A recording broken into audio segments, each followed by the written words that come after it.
Hey everyone, welcome to a new episode of the Whiskey Ring Podcast. And today we are in the land of whiskey, but we are talking about not whiskey for once. It's more the Brandy Ring Podcast for this episode. So I'm thrilled to welcome on Brandon O'Daniel from Copper and Kings Distillery. Let's talk all about it. Brandon, welcome. Thank you very much, sir. How are we doing today? Doing well, doing well. I've been looking forward to this one. I'm glad we could get it together and excited to talk about Copper and Kings. What can I say? Definitely. So I'll preface the conversation with saying I had the pleasure of visiting Copper Kings back in August, and been wanting to talk about it since, just because one, we don't talk about brandy very much on the podcast, but also, as I said, it's in the heart. It's in Louisville. It's in the heart of Kentucky and whiskey country. So Right downtown. right downtown in Butchertown. So there's lots to talk about there. But let's start off with just what is the Copper and Kings kind of origin story. So we've been around for a little over 9 years now, and we are an American brandy company. We mainly focus on apples out of Michigan and grapes out of California. And then we bring the wine back to Kentucky and then double distill it on these beautiful copper pot stills that Vendome made for us. Then we barrel age them, typically, or the majority, in one choose bourbon barrels.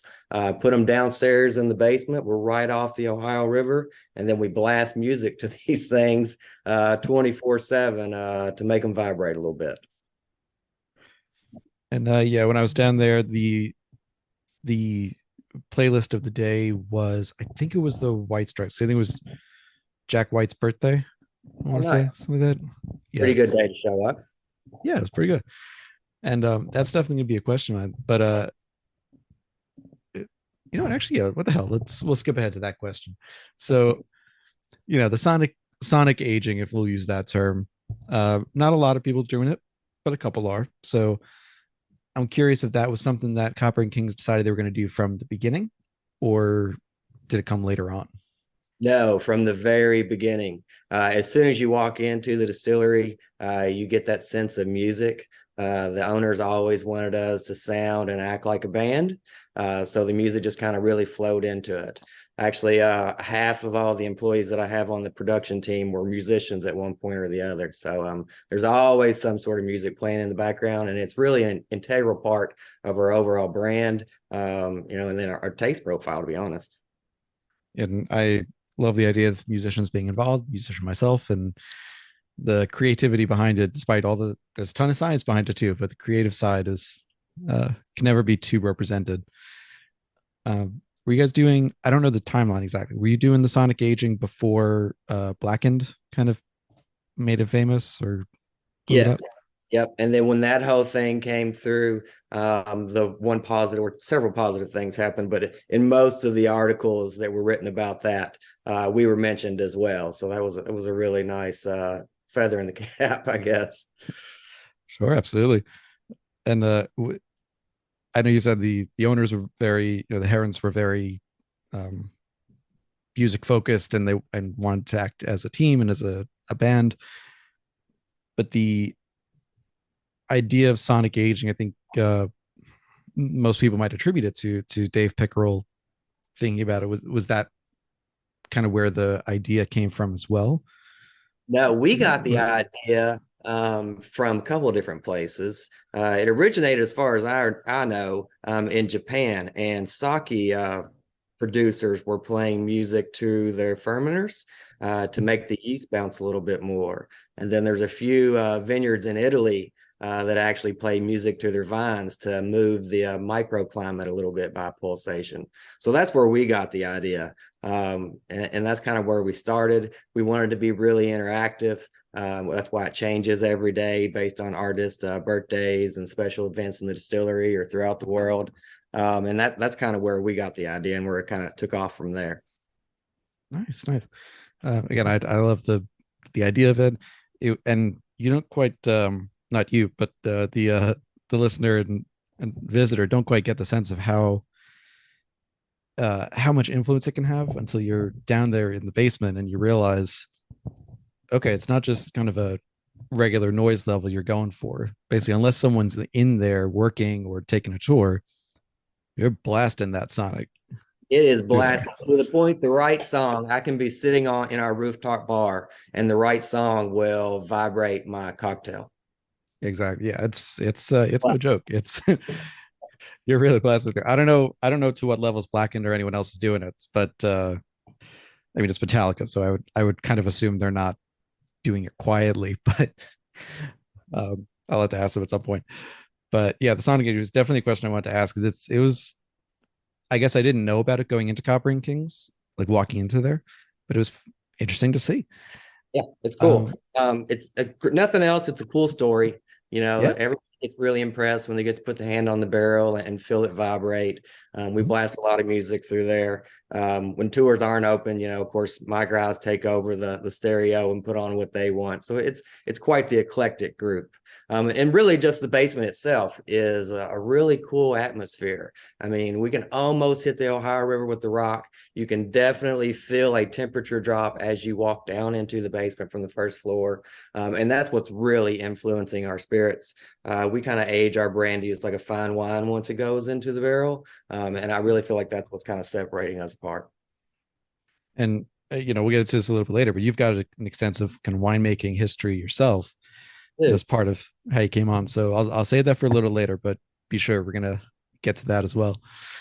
Um, Jumping back just the origin story a little bit more, uh, both for you and for Joe, and when Copper and Kings was founded, I guess the question I want to ask is, where did the idea come from? Like, was there, and how did it?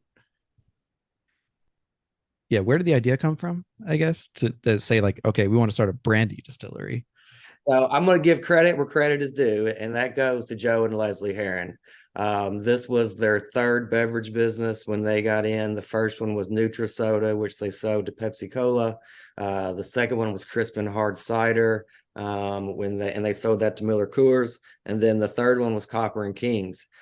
So when they showed up, they had an idea. They knew the aesthetic they were looking for, and they kind of always touted themselves as being one step ahead and looking for the gap in the market and what's next. And especially 10 years ago, you look around at the brandy category and it was really just a quiet giant. There were a few brands in there that were making a lot of money, but there were not a lot of craft brandies going on. There wasn't really a lot of advertisement. So the Herons kind of thought that would be a great opportunity to get in. A great way to spend a large fortune is to get into the spirits business. So Kentucky was a no-brainer, because we wanted to make an American brandy and age it in, basically American bourbon barrels. So they chose Louisville, really had the idea of the music influence and how they wanted the place to flow. And then from there, it just kind of all took off. You have or do you or Joe and Leslie have a favorite bourbon brand from whose barrels do you want to age in? Yeah, Or so I have fallen in love. The rule is they have to come from Kentucky distillery. So that's the main okay. rule. But I've really fallen in love with Wild Turkey. It's one of those few barrels that when you still pop that bung, that it's still like it's a little wet still. And where that barrel is giving me 50 to 65% of my overall taste profile for my finished product, it's imperative that I pick a barrel that is of the utmost quality. And then, you'll always find a fifth of Wild Turkey in my back bar. But we Can't also argue like against that. a lot. We also like Buffalo Trace, Willet, Four Roses. I like to have a nice mix of everything from the big guys, just because we blend to manage our consistency. The used barrel market is absolutely fantastic and so much fun to play in. The bourbon guys are missing out by just having to stick to new American oak barrels, because it just really opens up the character of that barrel and the wood and where it was in its original rick house and where we're putting it now.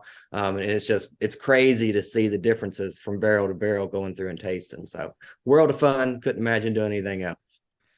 When you get those barrels, are you able to? Well, I guess it might depend on the source, but uh, do you get to know like if it was in, I don't know, from Wild Turkey, for example, if it was like a Camp Nelson a high rick barrel, or do they just tell you it's from Wild Turkey?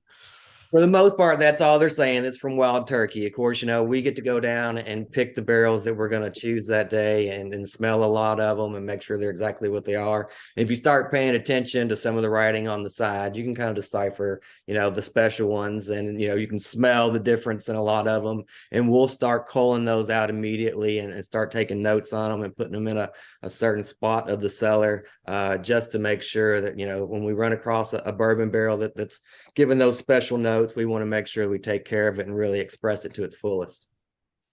That's fascinating. I might have been told that on the tour. I don't think so, but that's good to know. Oh, we like I, we like used barrels, and we love yeah, going down there and smelling them, and like knowing the story beforehand and being able to push that into ours. It's imperative to our taste profile. do you find that certain, and we're getting into the weeds, but I kind of like it because that's where this podcast can go, is do you find that certain certain ex bourbon barrels, let's say either from Wild Turkey or Four Roses or Buffalo Trace, work better with different products that you're aging? Yes, and they at least give me different results, especially when we're doing apples versus grape. The apple's a little more straight laced, and I feel like a nice rye barrel kind of really brings that in and kind of tightens it a little bit. Where some of my grapes, especially where I'm, letting them age a little bit longer, I like a more, a little bit lower of a rye drop and a little bit more of a fatter, softer bourbon to kind of accentuate those, those oils that we're getting from the grapes as well. But we'll put them in a large section, and we usually blend about 50 barrels at a time. And then we're smelling and tasting every single barrel before it gets dumped in the blend.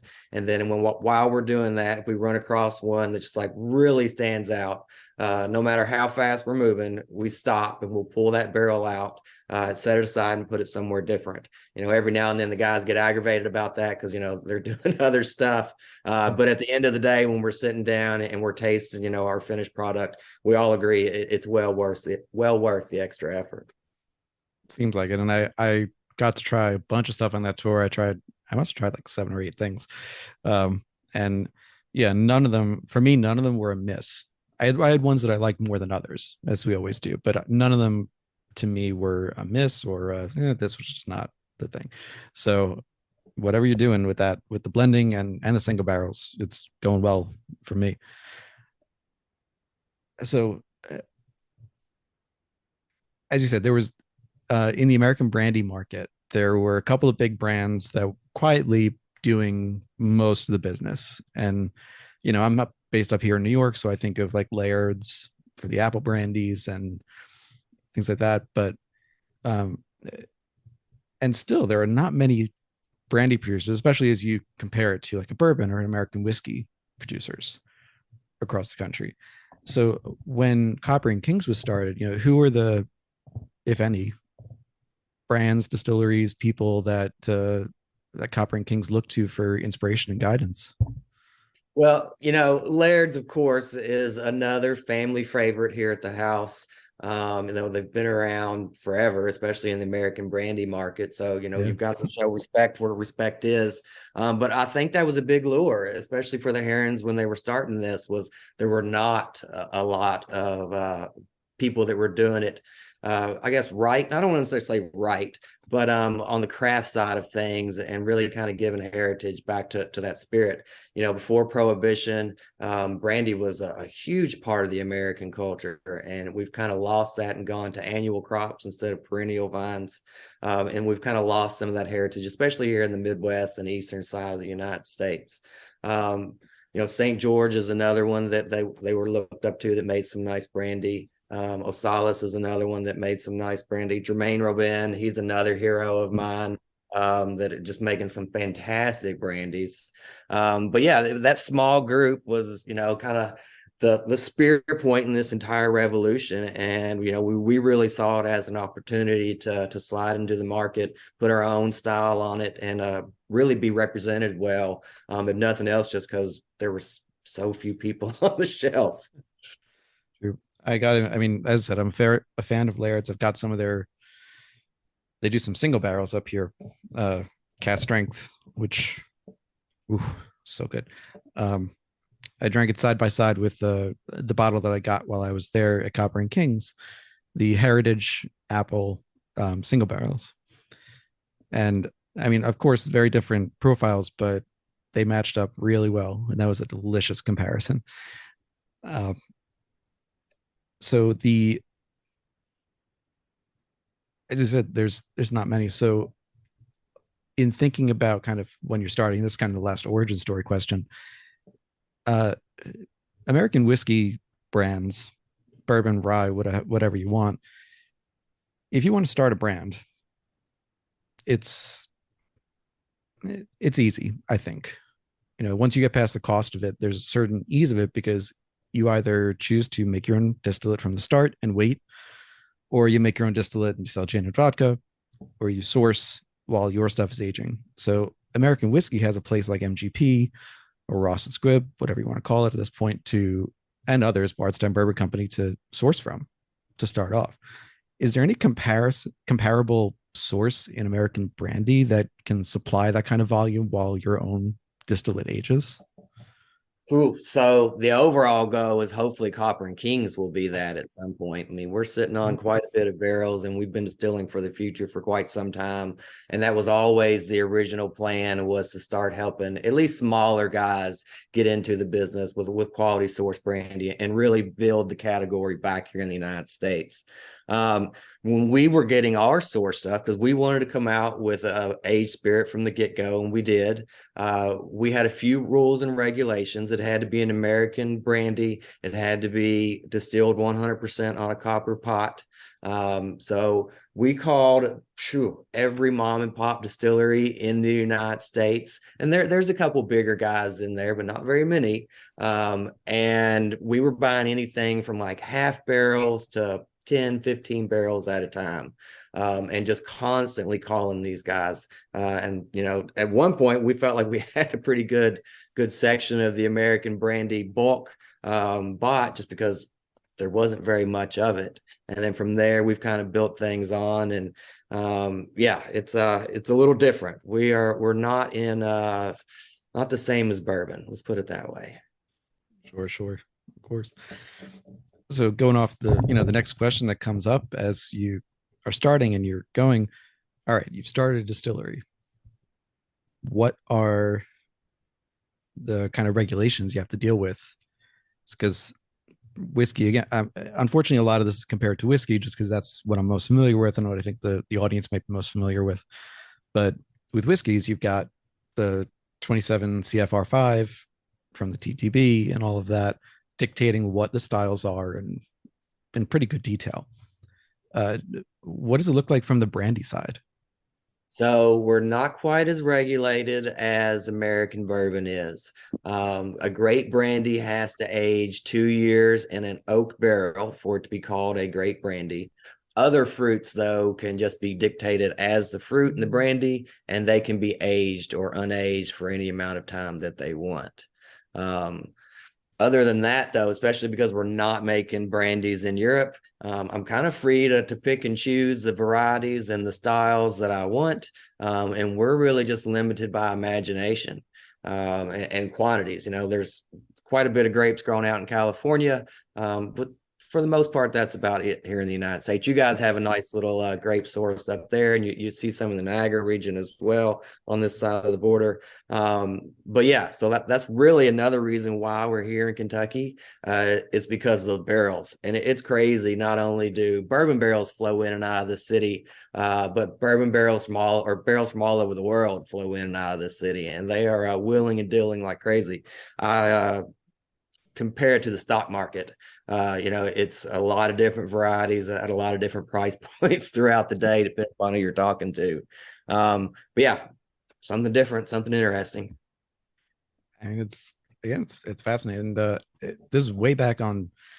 This was a podcast. I don't even know if it's still on anymore, but it's called The Speakeasy. It's also Brooklyn based.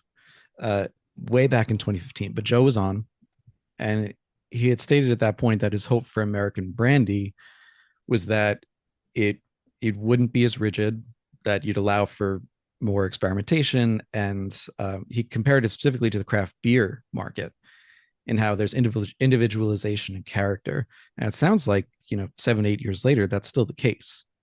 Still the case. There's all kinds of room for innovation and experimentation, and you're seeing that across the board, not only through barrel aging, but different fruits, different wine styles. I mean, brandy making encompasses a lot of different fermentation aspects, a lot of different horticulture and agriculture aspects, that play year to year. And really, the distillation part is really just icing on the cake for the entire process.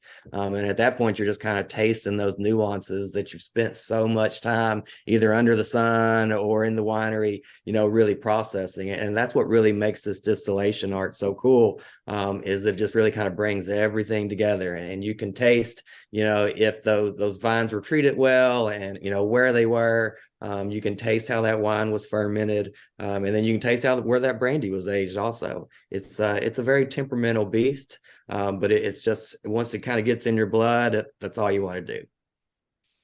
And it sounds like too, we're seeing more regulation in whiskey. You've got the American single malt. Knock wood, we'll have its regulations out in the summer, and some changes about the straight designation. But it sounds like for now, at least, brandy is growing in such a way that you want everyone at the party, you want everyone trying whatever they can do, and then in, let's say, 5, maybe even 10 years, that's when you start talking about, okay, let's categorize some of this stuff. Like, does that That's sound my about right? Or Yeah, yeah. that's my thought, and that's where I hope this industry leads and continues to grow. I compare it very much to the wine industry of things. You're going to stop at my shop and try what I have and buy and listen to my story, and then I want you to go down the street to my neighbor who's doing the exact same thing, because even though they're doing the exact same thing that we are, their style is going to be different, and their location and their grape source is going to be different, and it's wildly experimentative just to get in there and see the differences, just from one area of the country to the other. It's way more variance than you'll see in grain production, in my opinion, anyways. I think that's fair. It's, yeah, I think on its face that's a fair statement. I think the only time you'd start getting into any kind of real comparison with that would be uh when, like with rye, when you start getting into the varietals and the barley types, and when you start going into the individual strains of stuff, then you can start talking more comparison to the range in brandy and wine and all of that. But That's what makes things so cool, yeah, is being able to like sit around and smell that in the glass and taste the differences, and like sit across the bar, across the table from your buddies, and have that conversation. I mean, I feel like that's ultimately what I'm in it for, is, let's have that conversation about what's in the glass, how it got there, and what makes us smile about it. love it, love it. So this is a question that'll go towards your winemaking background, but we'll start with the brandy part of it, which is, brandy is older than whiskey, as far as we can tell. Certainly in the Americas, the brandy would have been kind of the first things. That's the and it would, let's put forth the argument that brandy was before whiskey in America. Whether it's true, we'll go Personally, back and check. filled anyways, yes. Yes.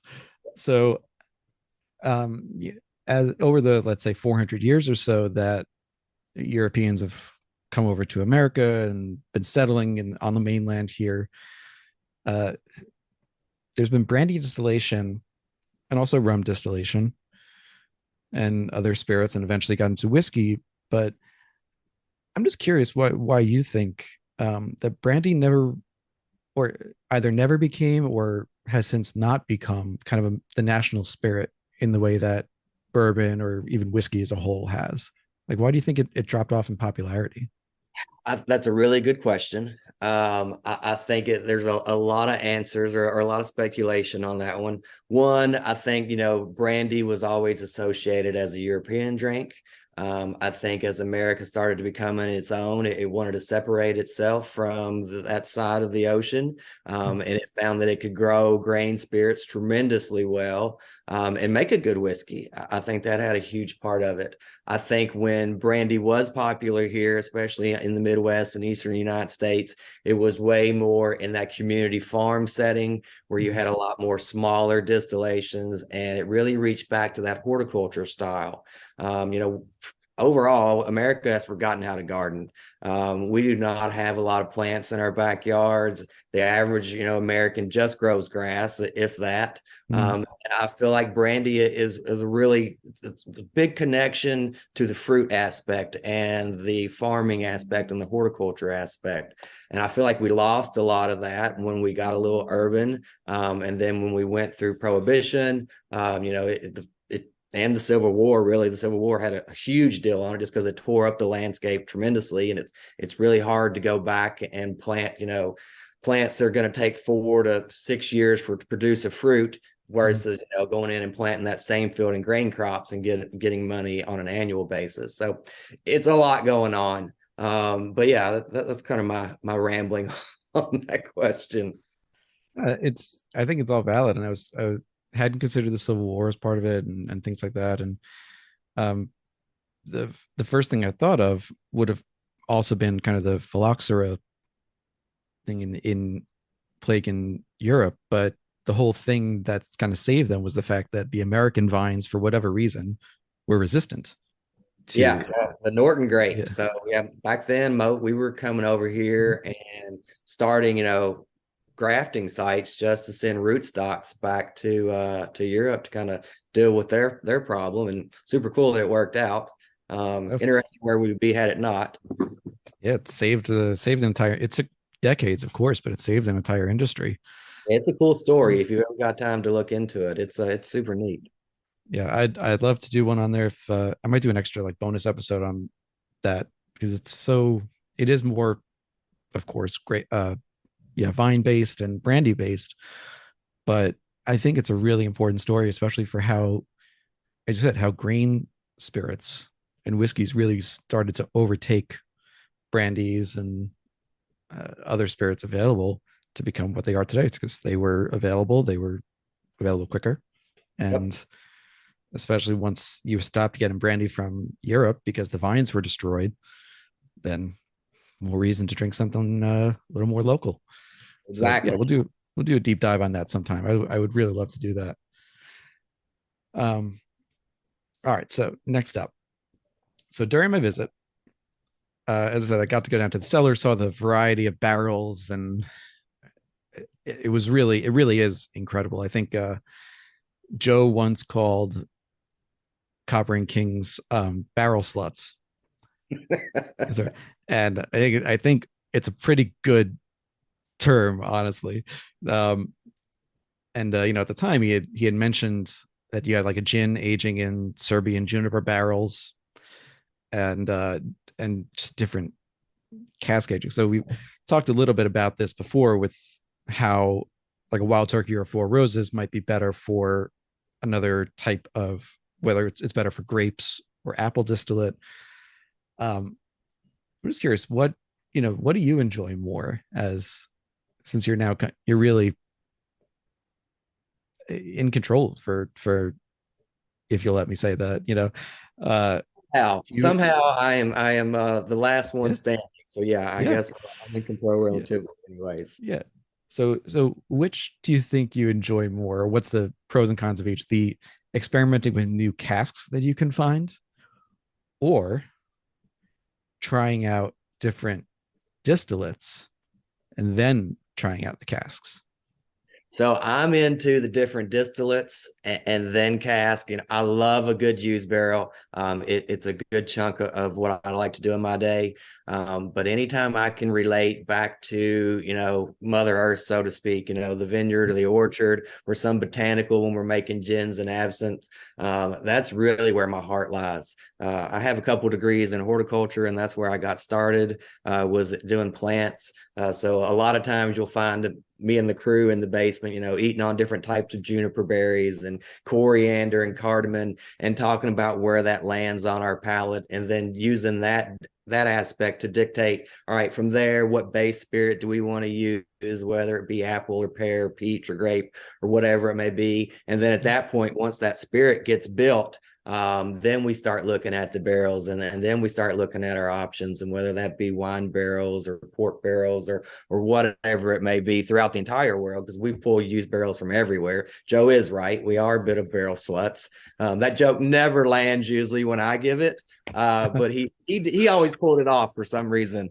But yeah, we have a wide variety of barrels downstairs. It's super cool. But yeah, that's we start with the botanicals, we start with the fruit, then we see what that brings us onto the spirit, and then from that point we dictate what barrel it goes in, and then from there we decide how close goes to the speaker.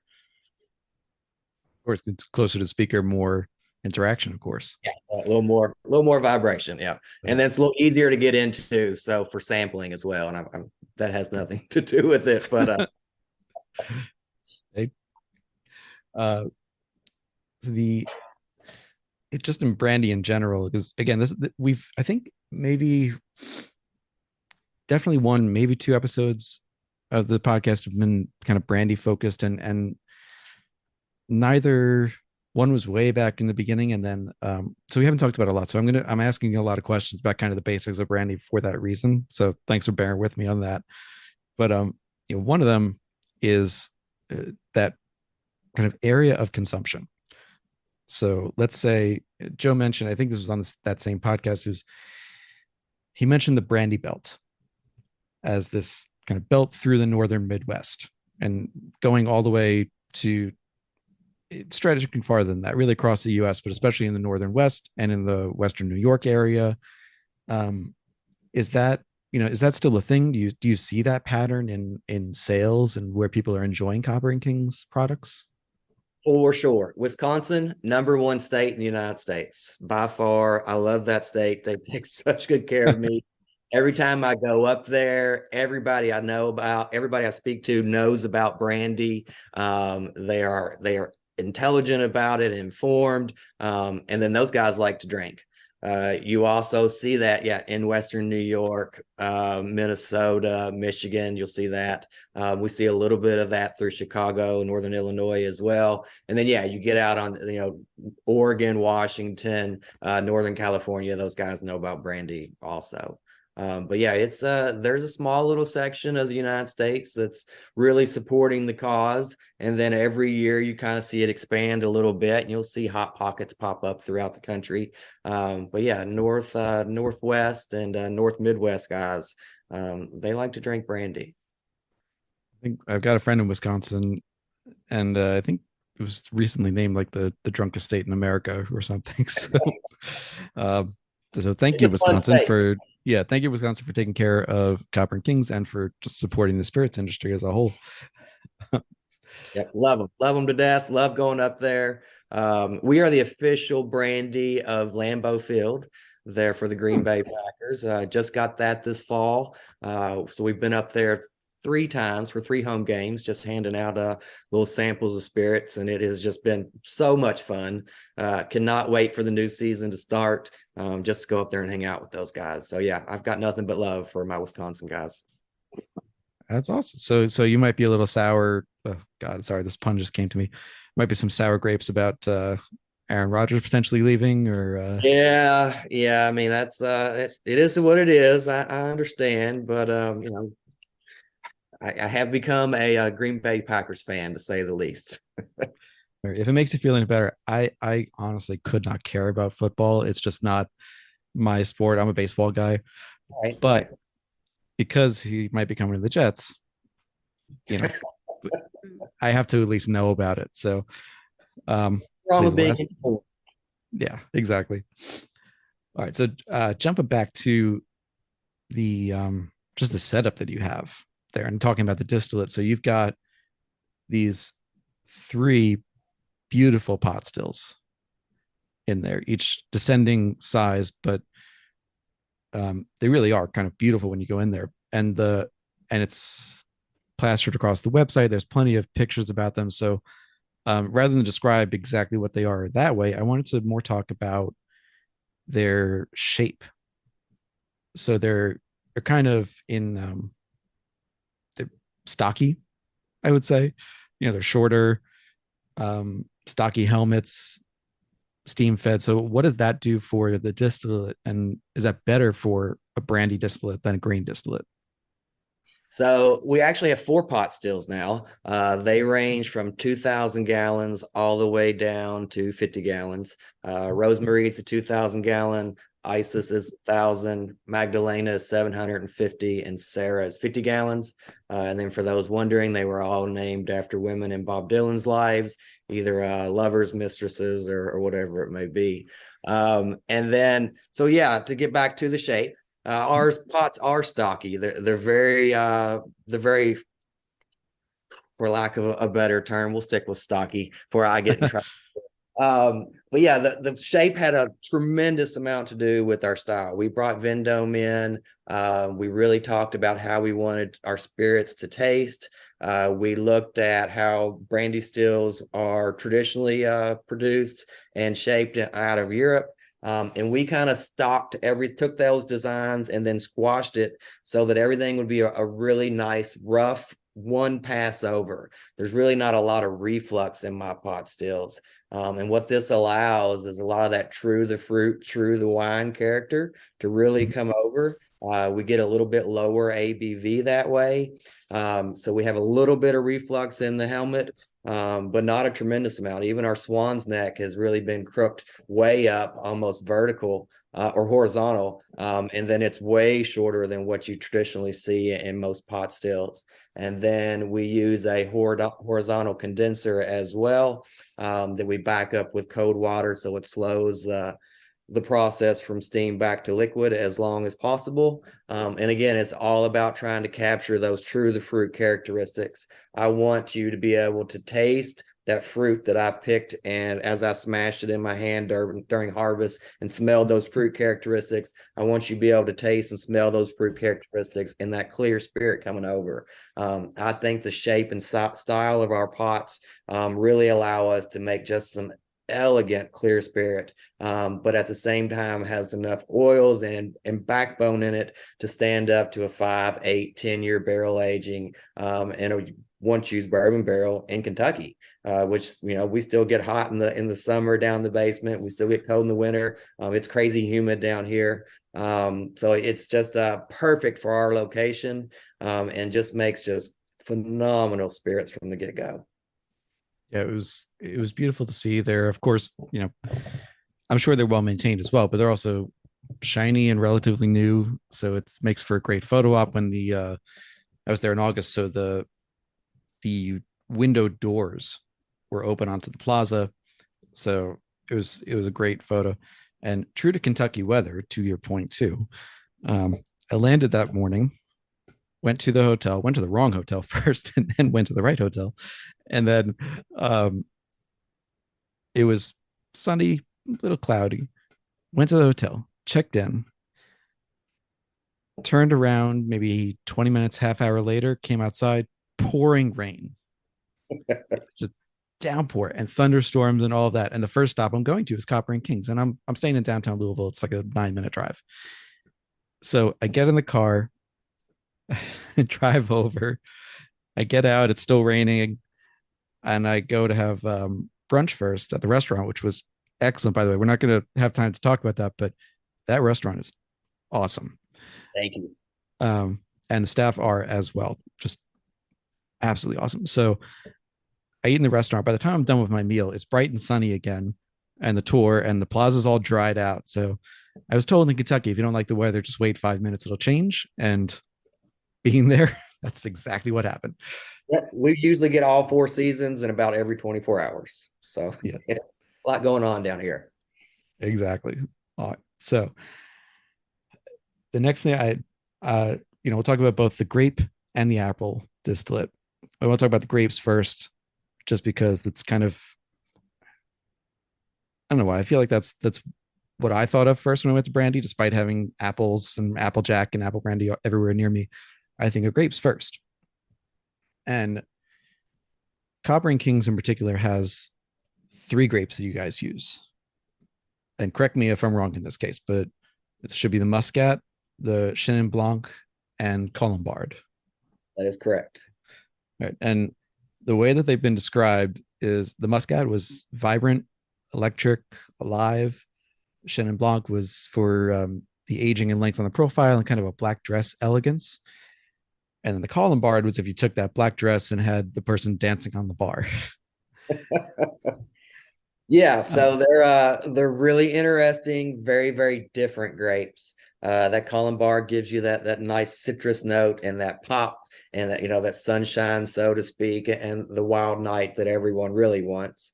The Chenin is how everybody usually starts out in the evening looking good and expecting to be home by 10:30.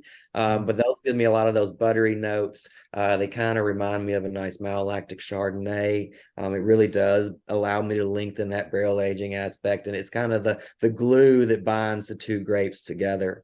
And then the Muscat, crazy floral, very perfumey, just in your face and elegant all at the same time. And I kind of use her for the top layer, the Chenin for the palate, and then that Columbard for the breath out. and were those because of your background in winemaking, were those in place as the three grapes to use when you came on? So when I came on since the beginning. That was one of the first conversations that we had. Originally, the plan was not only to make American brandy in America, but to use American varieties. And that was a good reason why they found me in general, is because I was growing grapes here in Kentucky and was experimenting with a lot of native varieties, especially throughout college. Joe actually found a bottle of Catawba I made at one point in college. Not sure how he got that. That's kind of where the whole path started. So we started with American grapes. They didn't necessarily do the style of brandy that we wanted. Plus, it was going to be hard to find them in the quantities that we needed. So then we started looking out in California.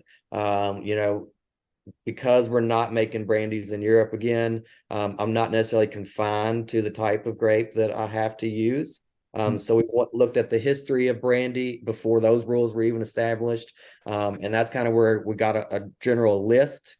Then we went down and saw what grapes were still being produced in California. And then from there, we went out there and just started looking at vineyards, and talking to growers and tasting a lot of wines and a lot of grapes. And from there, we narrowed it down to the three. We were distilling them once off to begin with, completely separately, and then blending them at the end, which worked out well until we got a little bit bigger. And then once we kind of got comfortable exactly where we wanted, now I'm starting to blend them as grapes and as wine and doing the distillation together. And I'm getting similar results, but a little bit different, which I think is super cool because it's even more of a fingerprint to our particular style. Do you do kind of what we would consider a mash bill, but do you keep the ratios pretty standard from batch to batch? I have an ideal batch that I want in my head, but every year, because it's grapes, and the seasons are definitely changing, or the weather's changing throughout the season a little more extreme, especially out west. We'll go in and we'll take grape samples, and then kind of really lay down season per season, based on quality of the grape, based on the load of the crop, and based on the phenolics of the wine.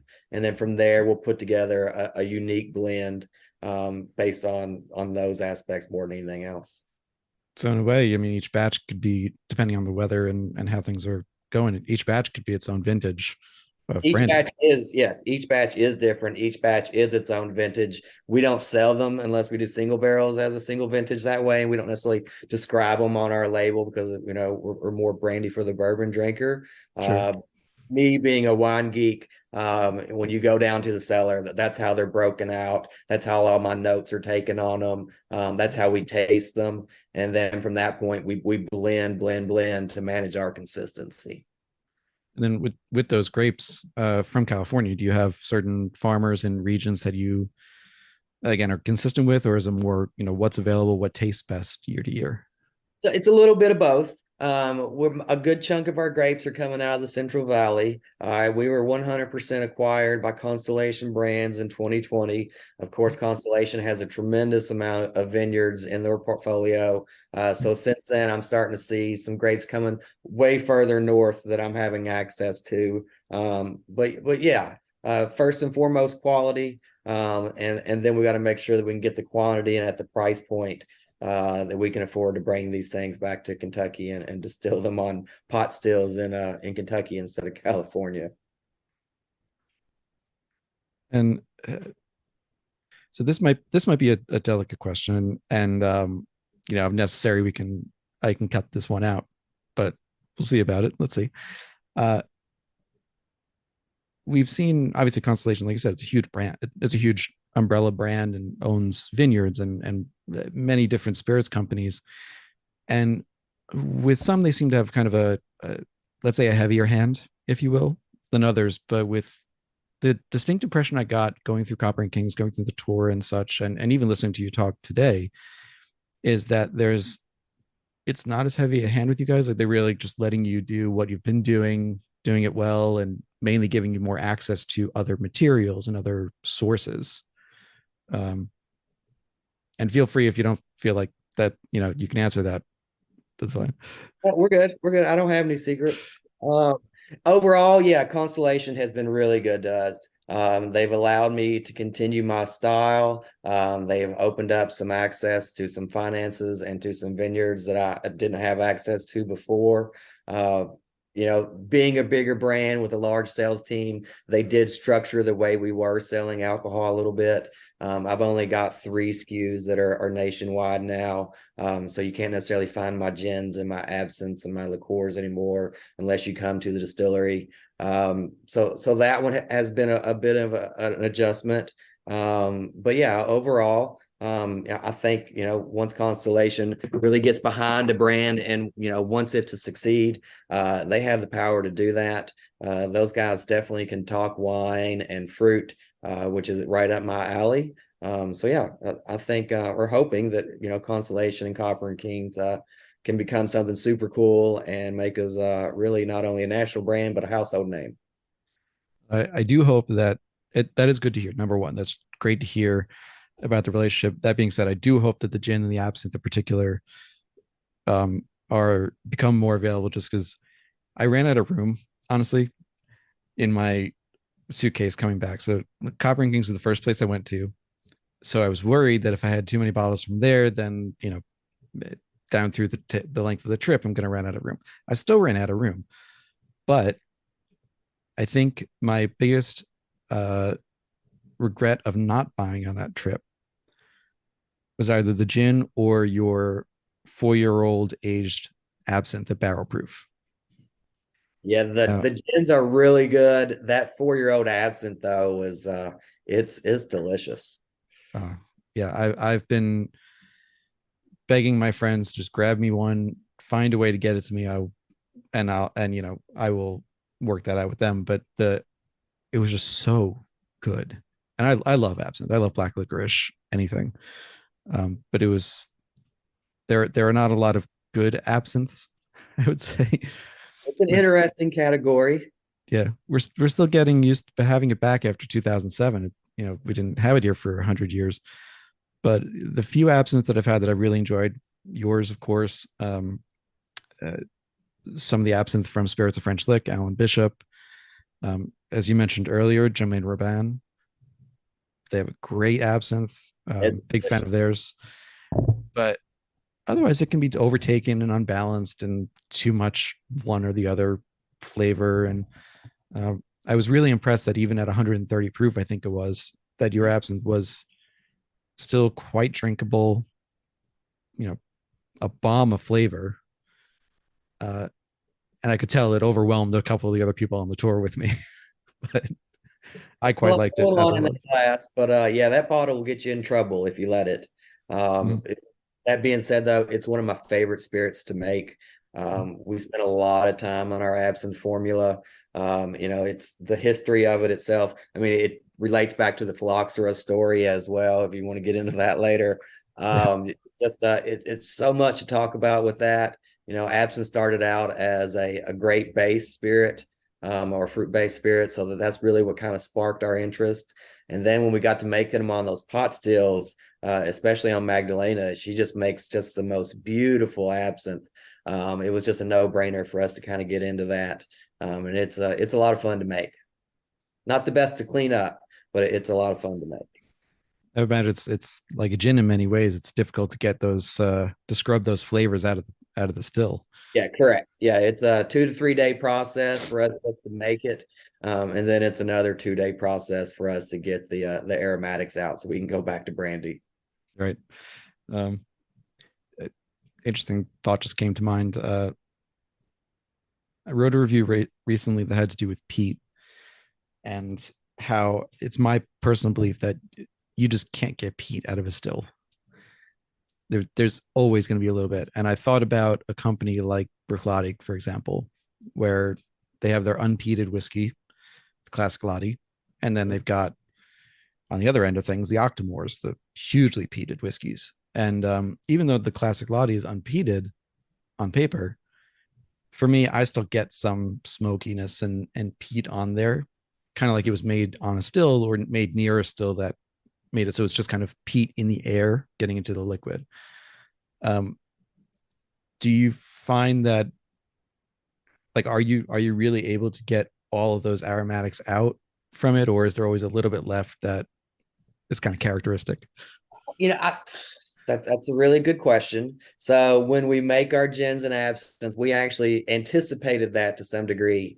So we're able to separate our gin baskets out, and then we have two condensers on there. And I only use one condenser for my gins and absinthe, and I use another condenser for my barreled spirits and my clear spirits.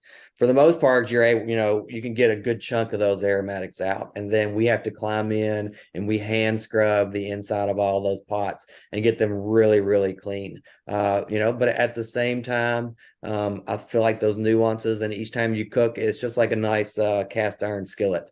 Every time you cook something in there, it adds just a little bit of character to that copper.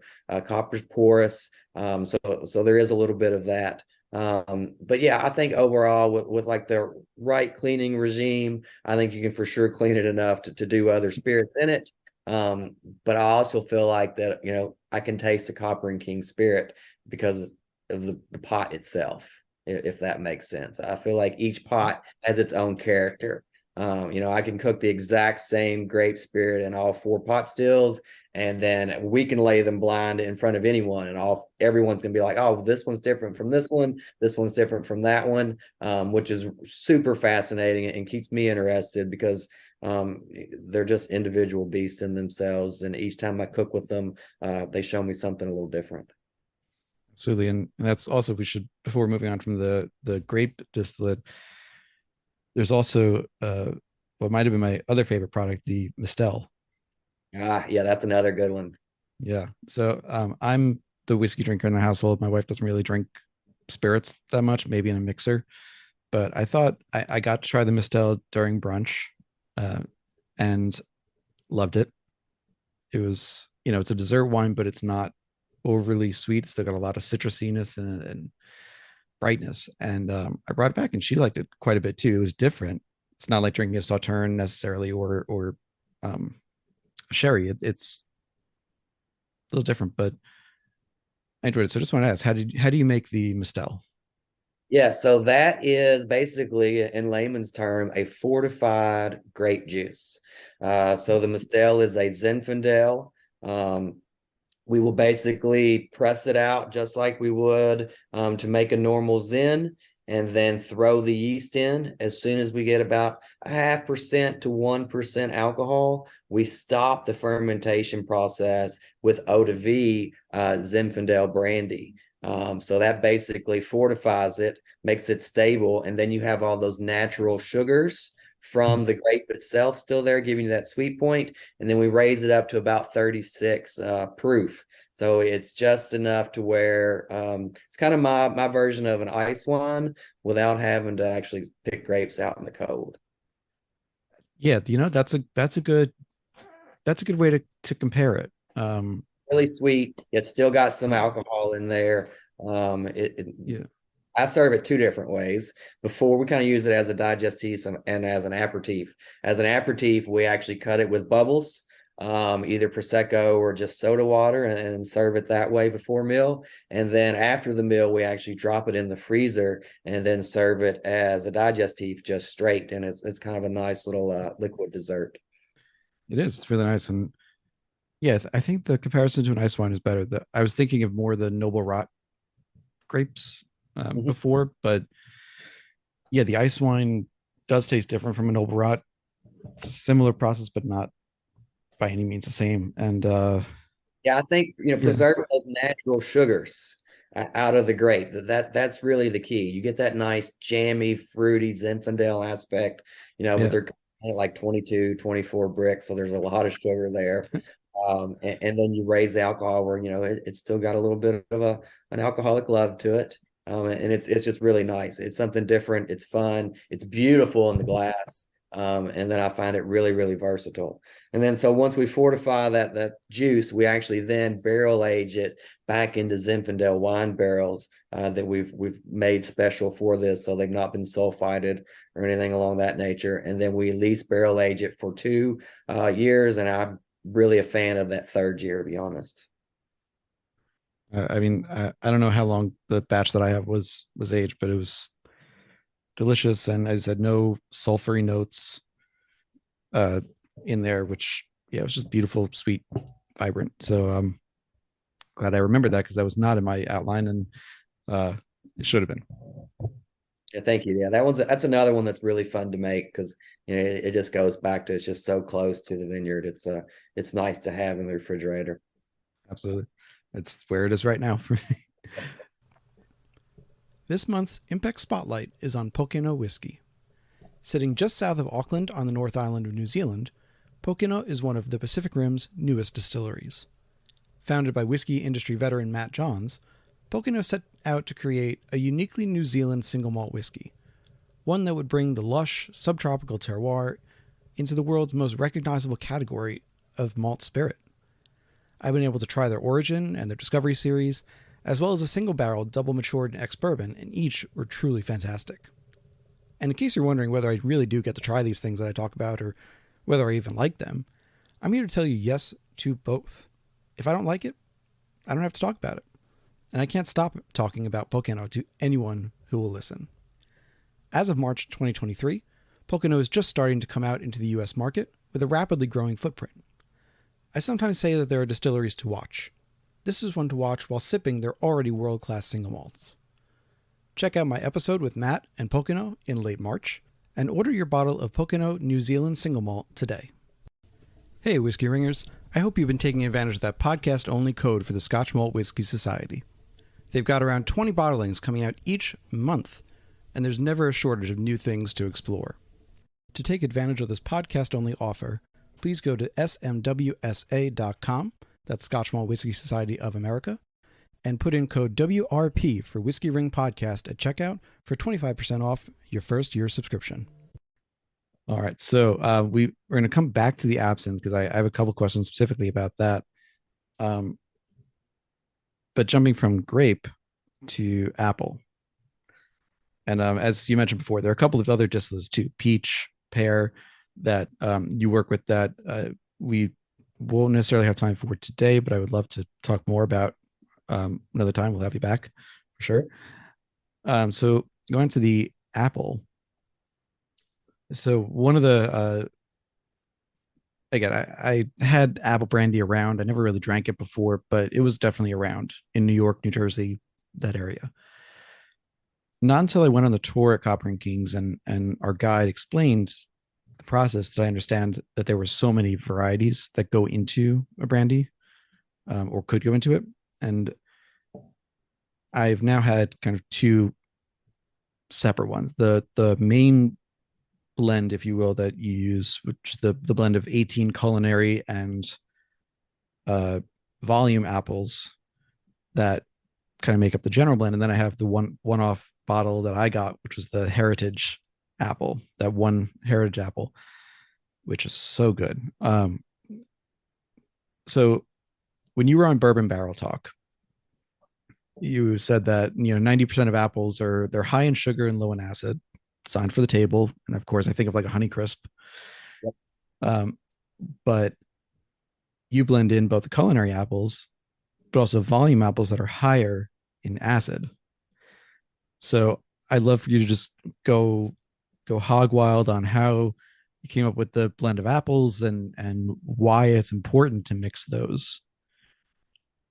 For sure. I feel like the mixing aspect is, again, it really allows us to kind of put our fingerprint on our spirit, but at the same time, allow me to control the inconsistencies that you see in horticulture on this side of the country versus the west side.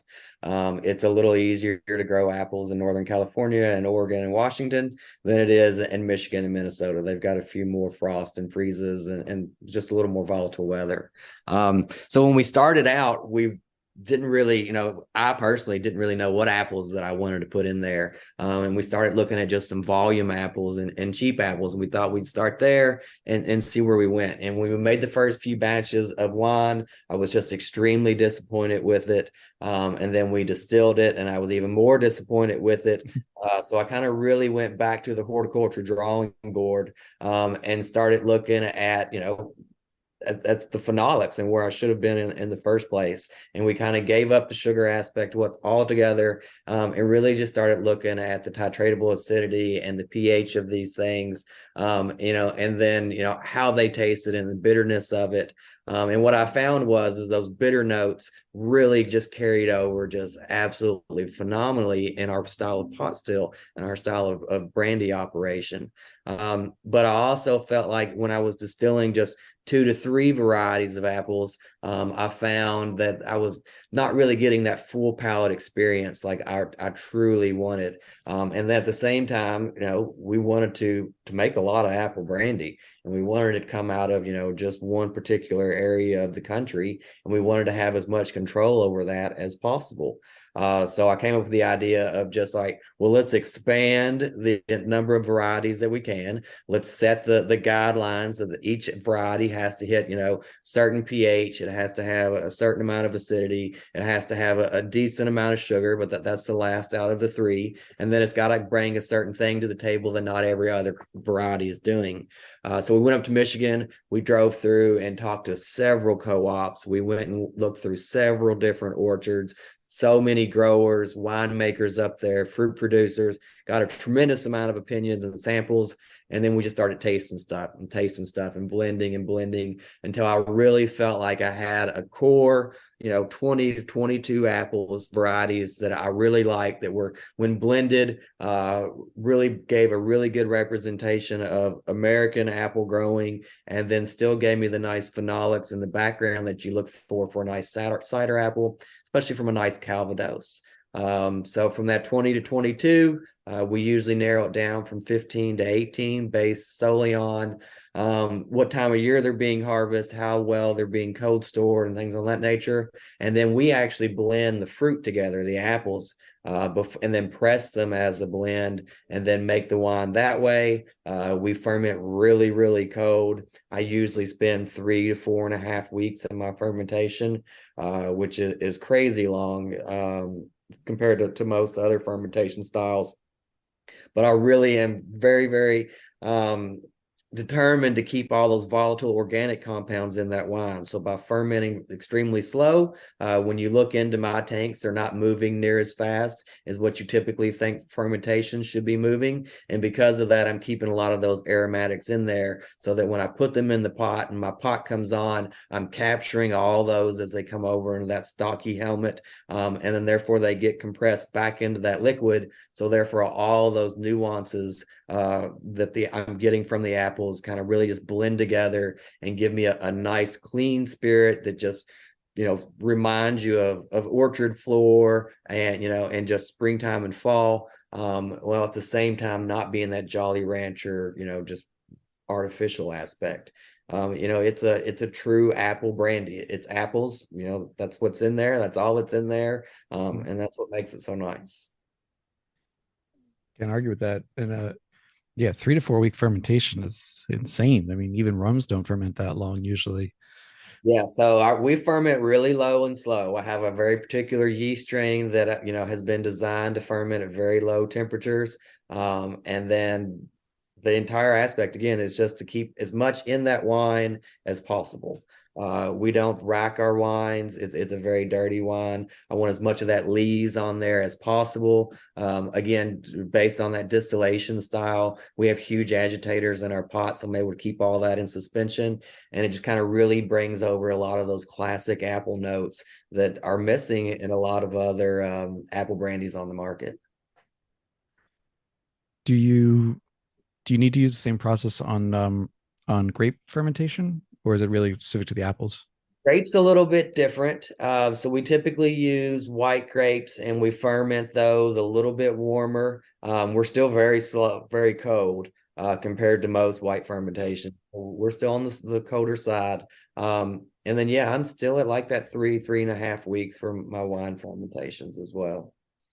A little bit different when we do reds, like when we distill Zinfandels and stuff. We actually treat those like white grapes and don't actually ferment them on the skins, but we do ferment those at a little bit warmer temperature just to kind of bring out some of those red wine phenolics. So it's very fruit specific, I guess, is what I'm getting at. Sure. Pear peaches are different as well, and then every fermentation is dictated by that taste profile of that batch ultimately. And I mean, when you're saying cold fermentation, I mean, how cold are we going here? My apples 58, 60 degrees. Oh My wow. wines, my grapes are 64, 65 with a two Wow, degree that freedom is, on it. yeah. That's very, yeah, Oh, that's cold. That's below room not temperature every cold. yeast will That's do that. So we had to, I spent a lot of time in college doing yeast trials and stuff. The winemaker there at the university, he was really into that. So I was kind of always watching what he was doing, and it really fascinated me. And then when I got into commercial winemaking, yeast selection is where it's at. So I had a really nice background in that. And then when I came into distillations, I really wanted to bring that over because I was curious on, how well that would be dictated in a distilled spirit. And I was pleasantly surprised. I can feel or taste and smell and even feel a tremendous difference based on the yeast culture. we are definitely gonna have to have you back to spend more time on that because I mean I'm a nerd. I'm a nerd on this kind of stuff, and I'd love talking about the process with this. So for the apple brandy too, just going back to that original question of having bringing in apples with more acidity in them, does that what does that mean for the chemical reactions that are taking place and the fermentation? Like, does it help to have it more acidic there? So it brings its complications a little bit. I find that it makes things, I'm usually the first one out of the vineyard. I'm usually the first one out of the orchard. So on that aspect, it's really nice. Those last 2 weeks, that's usually when all hell breaks loose. So it's nice for me to kind of swoop in there and kind of pick mine when my apples and my grapes are a little green. And then when you go into the fermentation aspect, yeah, if it's a little acidic, too acidic because you're picking tons and tons and tons and you're only taking samples, and for the most part I'm relatively good and I'm relatively close, but every now and then we get a little off. So yeah, you've got to be really particular on the yeast style that you're using, the yeast strain, how long you're going to let that ferment, when you want to pull it, if you're going to let any residual sugar stay, how long that's going to or how that's going to translate into your overall spirit. I tend to lean a little bit more on the acidic side than the basic side, mainly because of my barrel aging aspect. Most brandies are traditionally put in toasted oak. So the openings inside that barrel are relatively tight, and you don't get a tremendous amount of penetration. So that brandy can sit there for quite a while, and just age very elegantly. Where we use used bourbon barrels that are usually at a number 3 or above char, even though they've been used and the tannin aspect has been pulled, the brandy really has that ability to go very, very deep into that barrel and come back with a lot of characteristic, which is super cool. But if you're not managing that, you're not giving that brandy enough umph and enough backbone so that it can go in and out of that barrel, in and out of that barrel in these Kentuckian conditions, the barrel just actually ends up eating it. And what you end up getting is a liquid 2x4 at the end, and nobody likes it. 2x4s. So what I have found through trial and error mainly, and reading a bunch of books and just like asking a bunch of nerdy questions to anybody that would sit down and talk to me, is that the more you can give that spirit its initial the longer you're going to be able to let it to barrel age. Fruit spirits are way softer than grain spirits. So you've got to pay a little bit more attention to what it's going in, where it's sitting in the cellar, how long it's going to be there, and then when you pick it out of the vineyard. Hope that answered the question. Yeah, absolutely. And to that end, is when you're going into the barrel, for in the whiskey industry, there's arguments about, do you go in with a low barrel entry proof for this reason, or in Scotland they do a slightly higher barrel proof than we're even allowed to in the US for their own flavor reasons. But is there a preferred entry proof range for fruit spirits in general, or specifically fruit by fruit? It's mainly, it's based fruit by fruit, and mainly it's based on taste. I usually go in a little bit warmer with my grape spirits. We're usually bouncing low 130s. We typically come off the still at about 134, 135. We'll aerate a little bit to blow some proof off, but we typically do not drop our proofs before going into the barrel. And then my apples, we usually bring those in at about 124, 125, maybe 126 proof. I find that's kind of the sweet spot. We experimented with going higher, and I felt like it got to a point to where I wasn't pulling enough out of the barrel and was just kind of sitting there a little bit stagnant. And then we also experimented with going really, really low. And then I felt that a lot of times the barrel just ended up eating that spirit, even at that low point. I like a brandy at a little bit higher proof point. I feel like it kind of binds those aromatics a little bit tighter. So that's usually my distillation style. I mean, that makes sense. And so for the apples, then you must not be losing a lot of proof over time. Because I think I don't have it in front of me. I think the heritage apple that I have, I think it's at about 124.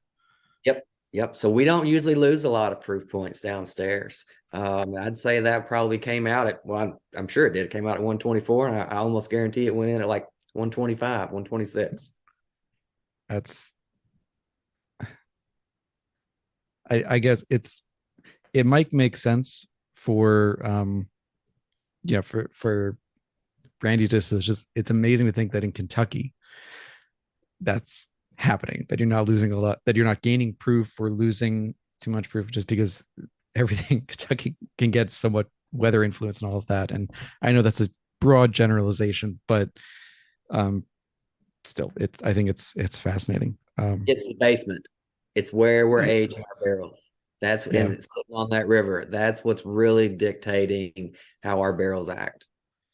It's amazing. I love it. All right, so we've already decided we're going to have you back, but I couldn't let you go today without talking about the absinthe a little bit more. All right. So, as I said, I loved the absinthe. It was so good. And on this was back in 2017. You and Joe were on another show called the Southern Fork. And you both love. I do my homework for these. You both love botanical spirits. Talked about absinthe and gins, and one of the things was you said you never start with the neutral spirits for these. So for the absinthe, what do you use as your basic spirit? So we use our great brandy for our absinthe. And usually go a little bit heavier on the Muscat variety for that as well. When I go to make an absinthe or even a gin for that aspect, the biggest botanical you're putting in there is the base. And if you're starting with something neutral, in my opinion, you're already shooting yourself in the foot, especially on these recipes that just are very botanical forward. If you can give your base to have character and that be, your overall starting point, then it just becomes really, really easy to start laying botanicals in there in places where you feel there are gaps. You're not trying to build this entire puzzle from nothing. You've got this really nice basic structure where you just got to just beautify it or change it a little bit to where it gets to the point to where you want it to be. And use, I think it said 15 herbs and botanicals in the absinthe.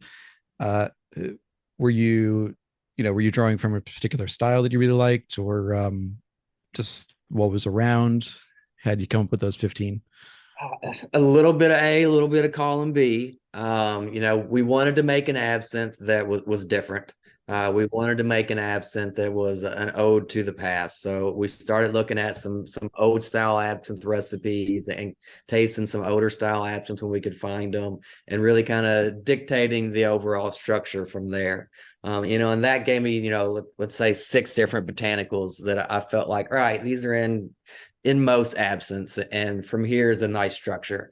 And then you add that grape aspect, and you tweak your grape varieties a little bit so that they kind of fill in some of the blanks as well. And from that point, you got, all right, now I've got a pretty decent absinthe.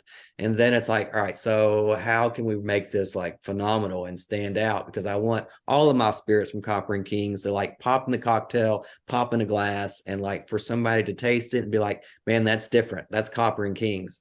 So from there, we went back to the drawing board, and we went into the botanical room. I started reading a tremendous amount of books on, edible botanicals and, old witches' tales. And we got really spooky and weird on this absinthe thing.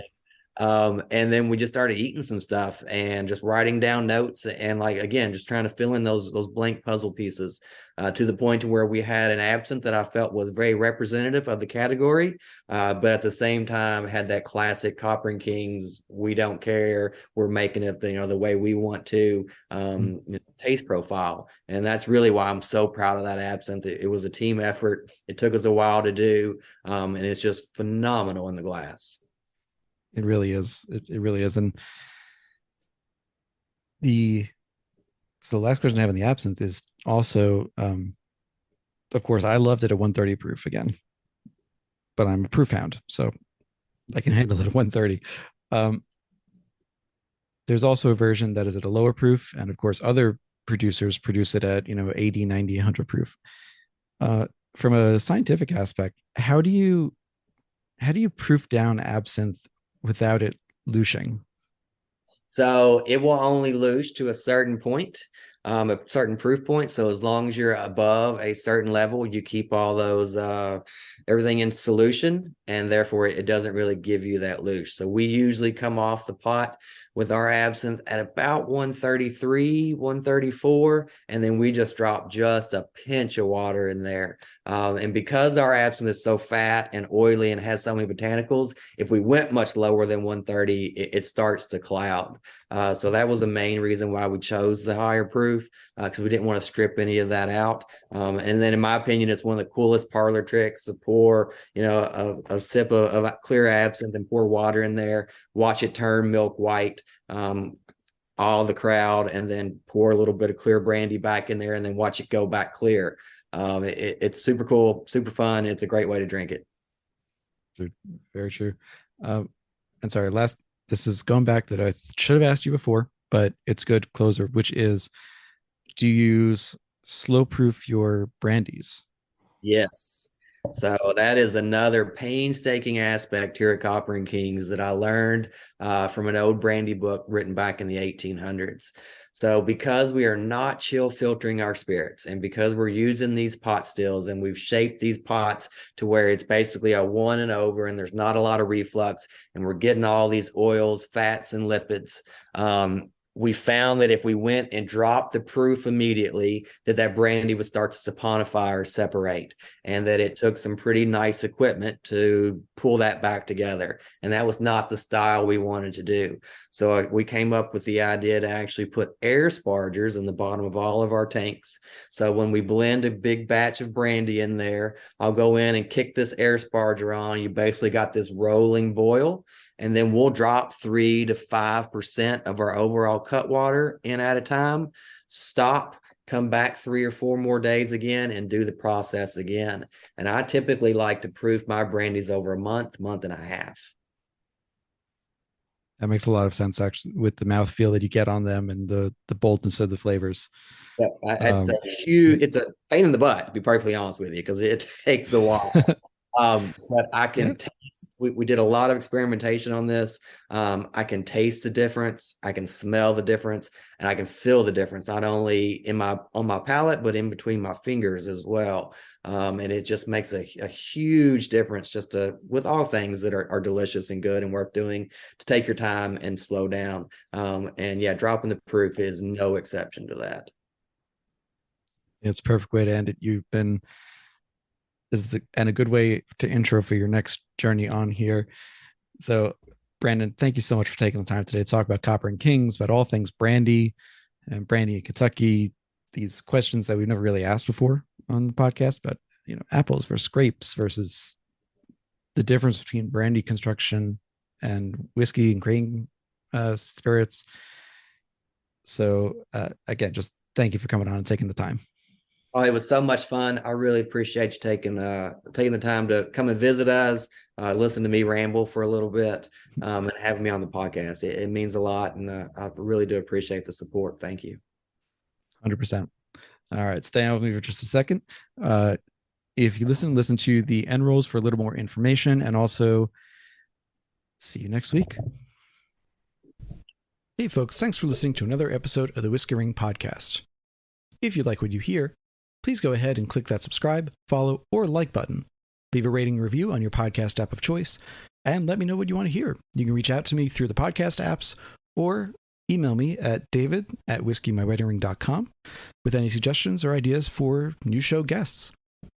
You can also support the podcast at patreon.com/whiskeymyweddingring. That's whiskey with an E, for as little as $1 a month.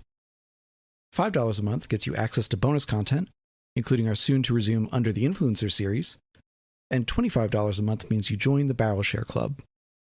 Each month, Barrel Share Club members get to try products sent to me for review, bottles from my own collection, and sometimes bottles that I just pick up because they're fun or interesting. Right now, only 5 spots remain in the Barrel Share Club, so grab your place today.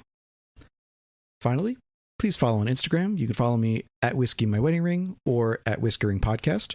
You can follow me on Twitter at Whiskey Ring. You can follow on Facebook at Whiskey My Wedding Ring or join the Facebook group, the Whiskey Ringers group. And I hope to see you there. Cheers, thank you for the support, and see you next time.